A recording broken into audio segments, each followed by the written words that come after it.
주께서 내 원수의 목전에서 내게 상을 차려주시고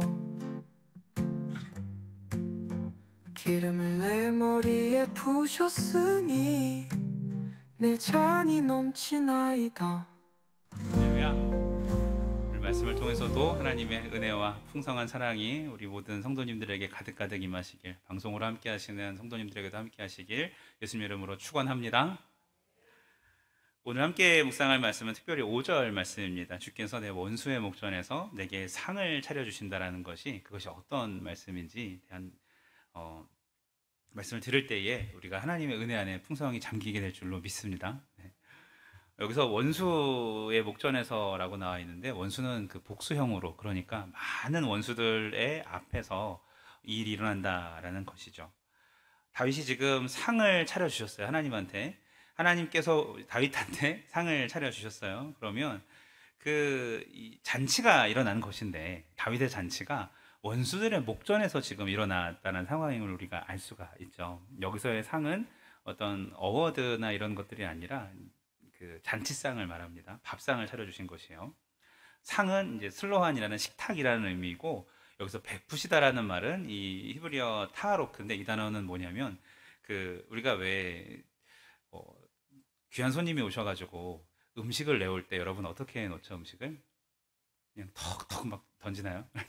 하나하나 정갈하게 그릇에 담아가지고 어떻게 해요? 하나하나 내려놓는 그 장면이 있죠. 그것을 생각하시면 됩니다. 이 베푸시고라는 단어는 순서대로 놓다, 정돈하여 놓다라는 뜻이 있어요. 그러니까 잔치상을 거하게 우리에게 차려주시는데, 하나님께서 하나하나 내려올 때마다 우리가 왜 남의 집 가가지고 그런 음식을 대접받을 때 우와 대단해요, 음식이 너무 예뻐요, 맛있어 보여, 이런 말을 하듯이 하나님께서 우리에게 그렇게 놀랄만한 잔치상을 하나하나 준비해 주시는 모습을 볼 수 있는 것입니다. 무슨 뜻일까요? 원수들이 저기 있는데 그들을 다 입 다물게 하고 잠잠하게 만들고 하나님께서 상을 쫙 베푸시는 그런 모습. 걱정하지 마라, 반드시 하나님이 이기게 하실 것이다. 염려하지 마라, 편하게 그냥 밥이나 먹어도 된다. 할렐루야. 네, 하나님의 이 마음입니다. 목자가 양을 칠 때 모든 것을 다 목자가 이끄시고 양은 그저 주는 대로, 이끄시는 대로 가면 되듯이 다윗이 지금 바라보는 하나님은 그런 분이세요. 다윗이 원수가 조금 많았습니까? 얼마나 많았습니까? 그죠? 피바람이 그 가정 가운데 일어났었고, 자식한테 도망 다녔었고, 뭐 장인어른한테 몇 번을 죽을 뻔을 하고, 별의별 일들이 많았었는데, 그 와중에서도 하나님께서 그에게 그렇게 보호하시고 편하게 밥을 먹을 수 있도록, 그냥 밥 아니고요, 전투식량이나 도시락 아니고요, 잔치상을 받을 수 있도록 늘 하신 분이심을 여러분 기억하시기 바랍니다. 여러분, 밥은 언제 먹죠? 배고플 때 먹죠. 힘이 없을 때 먹죠. 그렇죠? 하나님이 격려하시는 거예요. 힘내시라고, 힘내라고 잔치상을 우리에게 주신다는 말씀입니다. 성경에 이렇게 원수의 목전에서 잔치상을 베풀어 주신 하나님이 다윗 말고도 또 있을까 봤더니 너무나도 많더라고요. 그리고 그 하나님께서 오늘 우리에게도 똑같이 하실 줄로 믿습니다. 베드로 아시죠? 대단히 충동적이고 엄청 열심적인 사람이었습니다. 저는 베드로한테 별명을 나댐이라고 지어줬어요. 너무 나대가지고 항상 나댔다가 어떻게 되죠? 칭찬을 받을 때도 있지만 책망을 받을 때도 있어요. 그런 모습들을 베드로였는데, 특히 그 새벽닭이 운 이후에로 초점을 맞추고 싶습니다. 사건은 여러분들이 다 잘 아실 테고 통곡을 하고 있습니다. 두꺼운 이 고기잡이 어부였던 이 두꺼운 손으로 눈을 막 감싸면서 얼굴을 감싸고 악을 쓰는 그 울음소리를 한번 생각해 봅시다. 아마 그 예루살렘 밤거리에 메아리 치지 않았을까요? 내가, 왜냐면 자기 입으로 생생하게 이 사람들 다 부인해도 나는 아닙니다 했던 그가 그 일을 저지르고 나서 얼마나 그 오열을 했을까요? 갈기갈기 마음이 다 찢겼을 것입니다. 주여, 내가 주와 함께 오게도 죽는데도 가기를 준비하옵니다 했습니다라고 얘기를 했던 사람이기 때문에, 정말 그 배신의 밤에 부인한 것만 해도 형편없는 사람인데 정말 펄쩍 뛰면서 그 세 번째 부인할 때 주님과 눈을 마주쳤지 않습니까? 성경에 보면 주님을 외면하고 저주까지 했던 그런, 난 몰라요를 넘어서서 부인하고 저주하였다, 맹세하여 저주하였다라는 말은 굉장히 두려운 말. 뭐에다 맹세할 것 같으세요, 유대인들이? 굉장히 두려운 말이에요. 그거를 예수님에 대해서 그렇게 했다라는 거예요. 제가 입이 경망스러워서 말을 못 하겠는데 그렇게 막 욕을 할 정도로 했다고 보셔도 무방합니다. 그 더는 말할 수 없는 그 후회의 소용돌이 속에서 오열하는 베드로의 눈물, 그리고 다시 갈릴리로 돌아갈 참입니다. 하지만 여러분, 그 갈릴리에서 주님과 다시 만나기로 한 장소가 바다가 아니라 산이었습니다. 예수님이 부활로 등장하는 마태복음에 28장 16절 보니까 11제자가 갈릴리로 가서 예수께서 일러주신 산에 이르렀다라는 말씀이 있어요. 그러니까 산에서 예수님께서 여기야라고 일러주신 곳이 있었다는 말씀이 있었어요. 그 산에서 뭐 하고 있었을까요? 그런데 분명히 산이라고 말씀하셨는데 제자들은 어디에 있었죠? 물 위에 있었습니다. 아무도 고기를 잡으러 가라고 시키지 않았는데 그들은 예전에 예수님 만나기 전에 습관을 따라서 다시 어부의 일로 돌아가게 된 것이었죠. 베드로가 나는 물고기를 잡으러 가노라 라고 말하니까 다른 제자들도 우리도 함께 가겠다라고 얘기를 하죠. 어부 노릇을 그만뒀잖아요. 은퇴했잖아요. 은퇴. 다 버리고 배와 금을 어떻게 해요? 버리고. 지금 누구 배를 탔는지 모르겠어요. 베드로가 고향에 가서 어떻게 얻었는지도 모르겠고, 하지만 어쨌든 그 은퇴했던 베드로가 다시 그 배 위에 올라갑니다. 그 뒤로 성경에도 보니까 베드로가 다시 그물을 던지는 장면은 요 딱 예수님께서 부활하셨을 때 그때 말고는 다시는 나오지 않습니다. 그런데 무엇 때문에 새삼스럽게 고기를 낚으러 갔을까요? 여러분, 요한복음 말씀을 잘 보시면요 굉장히 재미있는 말씀입니다. 요한복음 20장에서 예수님께서는 죽으셨고 부활하셨어요. 몇 장에서? 20장에서요. 죽으시고 부활하셨어요.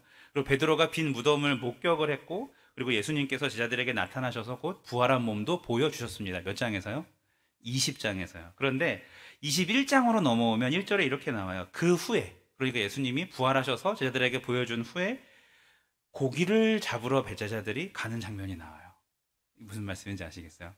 먼저 물가에서 만나서 그들을 그렇게 한 것이 아니라 예수님이 충분히 부활하신 자신을 드러내셨는데도 이 베드로가 선동해가지고 나는 고기를 잡으러 가겠노라, 나도 해가지고 가게 된 장면이 그렇게 됐다는 상황입니다. 왜 그랬을까요? 부활하신 주님 앞으로 우리가 다 모였을 때 이제 앞으로 어떻게 될까, 이것을 고민해도 모자랄 판에 왜 다시 버려두고, 예수님을 버려두고 그물로 다시 돌아갔을까요? 배가 고파서 그랬을까요? 당장 먹고 살아야 되니까? 정답일 수도 있겠습니다. 하지만 아무리 생각해봐도 한 가지예요. 베드로의, 따라해봅시다, 상한 마음. 상한 마음 때문에. 우리도 예수님을 만났지만 그 마음이 온전히 치유되지 못한 채 고민하고 하나님께서 직접 만져주시기까지, 그 일을 직접 해결해 주시기 전까지 주님을 만났어도, 교회는 나와도, 예배는 드려도, 찬양을 부르고 손을 들어도 하나님 앞에 뭔가 어떤 그 삶의 깊은 문제가 해결되지 않으면 교회 갔다가 집에 가도 뭔가 허한 적이 저만 있는 거 아니죠, 그죠? 네, 그렇습니다. 본질적인 하나님은 정말 우리가 실패했던 그 자리가 있으면 뚜벅뚜벅 걸어오셔서 그 문제를 해결하기를 바라세요. 묻어두고 덮어놓고 신앙생활하지 원치 않고 정말 우리의 신앙의 전인격적으로 바라보시고, 예를 들어서 예수님께서 그 40일 동안 광야의 시험을 받으러 가셨던, 성령에 이끌려 가셨던 그 사건은 이스라엘이 예전에 그 40일 동안 정찰을 하고 돌아왔던 그 실수를 사단에게 어떻게 이기는지를 보여주기 위하여서 넘어졌던 그 자리를 뚜벅뚜벅 걸어와서 해결해 주시는 그런 장면인 것처럼, 우리 삶에 묶여진 모든 부분들은 주님은 푸시길 원합니다. 할렐루야. 다른 사람과의 관계, 하나님 앞에는 부끄러운 마음이 있지만 사람들한테 드러나지 않은 죄들, 이런 것들 하나님이 다 정리하길 원하십니다. 그때서야 비로소 하나님께서 베드로를 제자로 쓰실 수가 있는 것이죠. 그는 자신이 그리스도를 부인했다는 사실을 덮어둘 수가 없었습니다. 예수님 부활하신 거 보고서 말씀대로 됐네, 그리고 나는 부인했던 사람이지, 이 생각을 가지니까 아무리 눈앞에 예수님이 계시고 나를 따뜻한 미소로 안아주시고 만져봐 막 이렇게 막 그러고 있어도 그 해결되지 않는 거예요.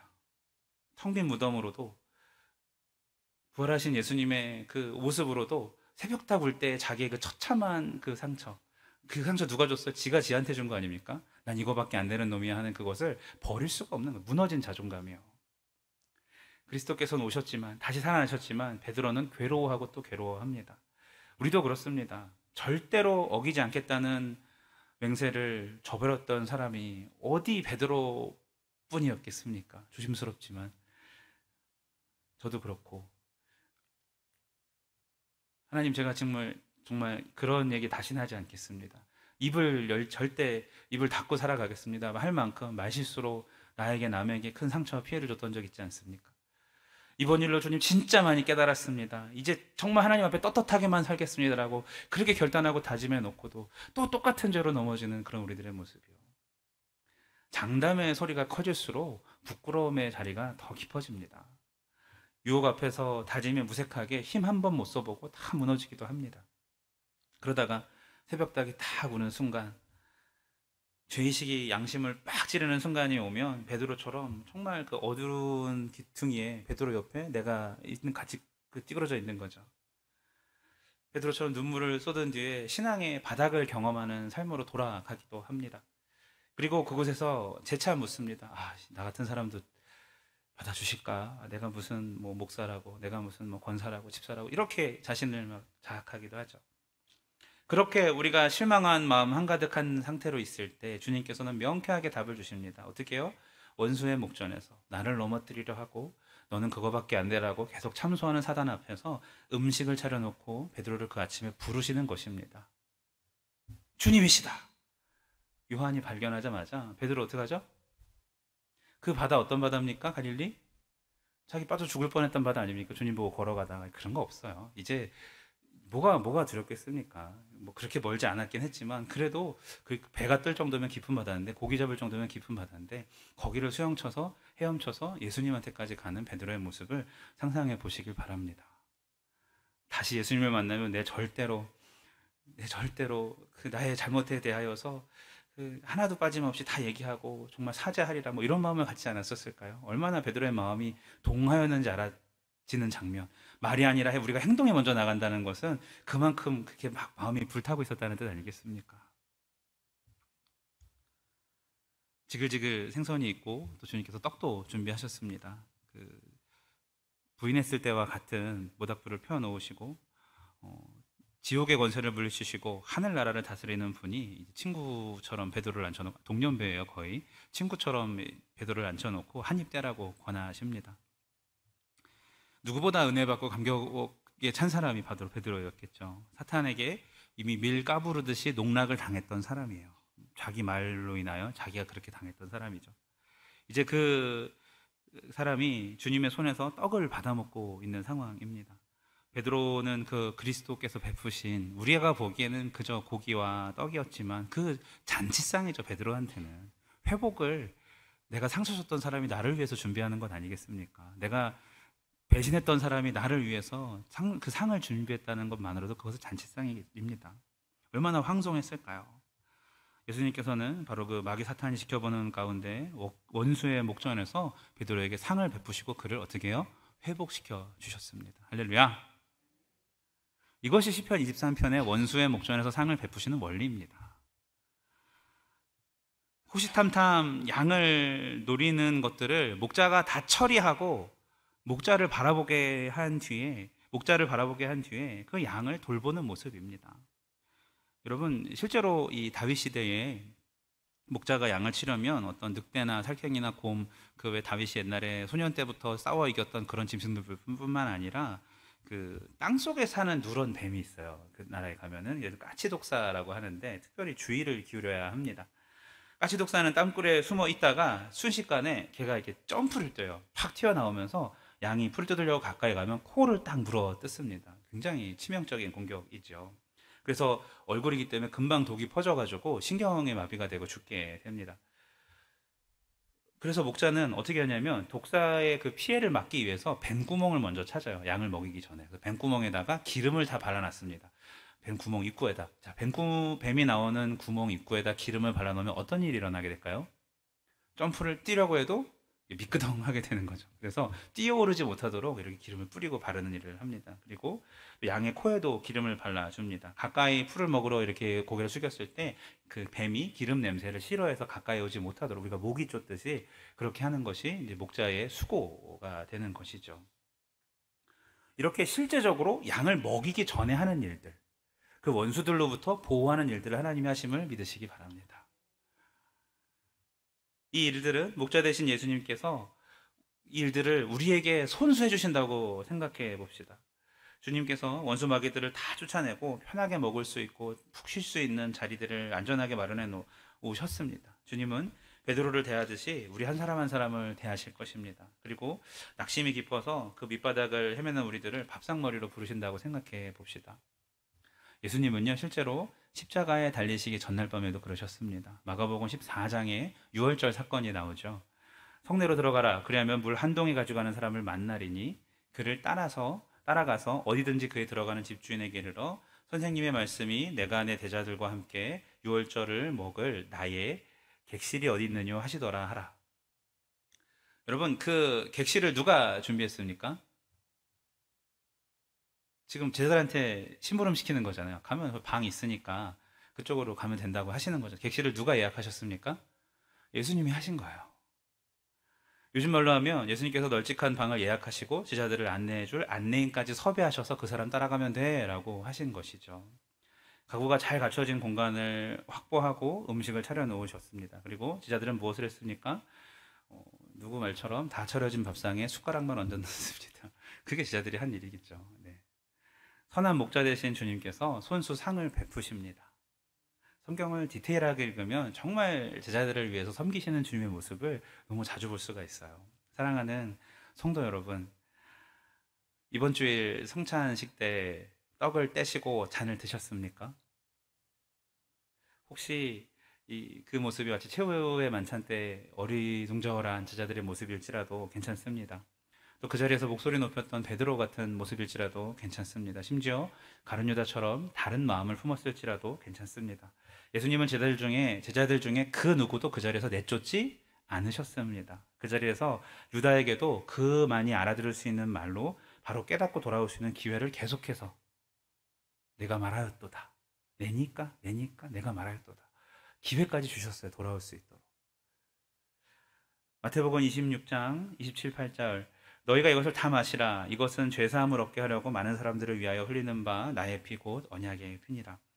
그들 중에 일부가 아니라 자신 없는 사람은 빠져라가 아니라 너희가 다 이것을 마시라라고 말씀하셨어요. 배신자가 있고 또 베드로가 또 어떻게 될 것도 다 아시고 제자들이 나중에 뭐 할지도 다 아시는 이미 과거와 현재와 미래를 함께 보시는 예수님께서 다 아시면서도 그들에게 다 마시라고 하십니다.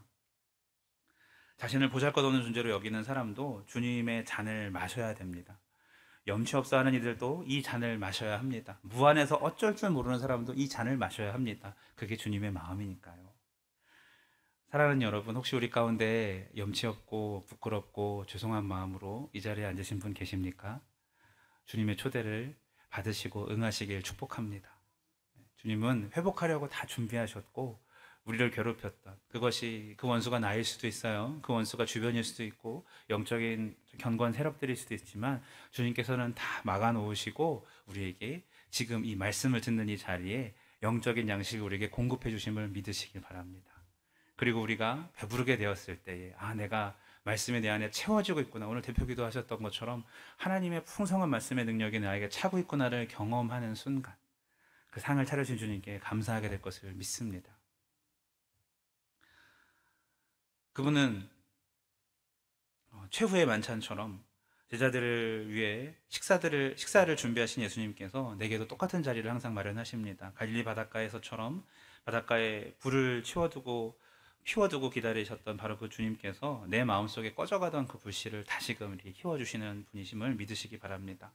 그분은 오늘도 우리의 신실하신 목자로서 원수가 아무리 우리를 향해 달려들지라도 우리를 보호하시며 원수의 목전에서 우리가 힘을 내고 우리의 보호자이신 우리의 목자이신 주님을 잊지 않도록 식탁을 베푸시는 분이심을 잊지 마시기 바랍니다.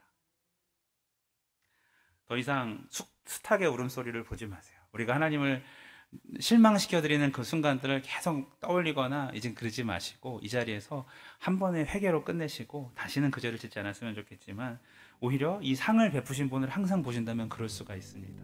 그것이 가능한 일이 됩니다.